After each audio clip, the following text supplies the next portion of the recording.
Once upon a time there was a goat named Annaziya, famous for her steel spear-like horns. She had 3 kids, and the youngest of them was the smartest. His name was Chestnut. One day Annaziya told her kids to stay in the house because she was going out to get clover and hay. She warned them not to open the door for anyone until she returned. But as soon as she left, a wolf noticed her and waited until she was gone. He then approached their house and knocked on the door. The little goats asked, "Who's at the door?" The wolf answered, "It's your mother." The kids replied, "Show us your tail to make sure." When they saw his tail, rough and ugly, they said, "You're lying, you're not our mother." Determined, the wolf went to a barber to smooth and style his tail, then returned to knock on their door again. The kids asked again, "Who's there?"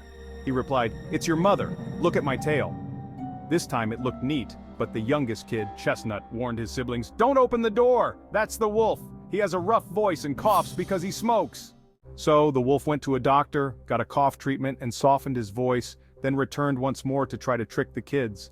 But Chestnut said, "He doesn't know the secret password that mother taught us."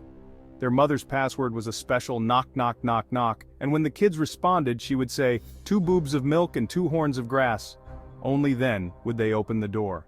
When the wolf knocked again, Chestnut reminded his brothers of the password, but one of the brothers opened the door anyway.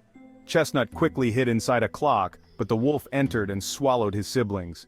After some time, their mother, Annaziya, returned to find her house in disarray. She called out for her kids, and Chestnut came out of the clock, telling her that the wolf had eaten his brothers. Furious, she took Chestnut and marched to the wolf. She warned him, "I am Annaziya, and my horns are steel spears. Spit out my kids or you'll face my wrath." The wolf, frightened, tried to deny everything, saying, "Your kids aren't here, get the hell out of here." She replied, "Watch your language in front of the children." The wolf, stumbling over his words, quickly corrected himself. Go eat enchilada out of here." She then charged at him, stabbing him in the belly with her spear-like horns. He screamed, "Ah!" and fainted from the pain. She cut open his stomach, freed her kids, filled his belly with stones and sewed it back up. And so Annaziya and her kids returned home safely while the wolf paid the price for his deceit.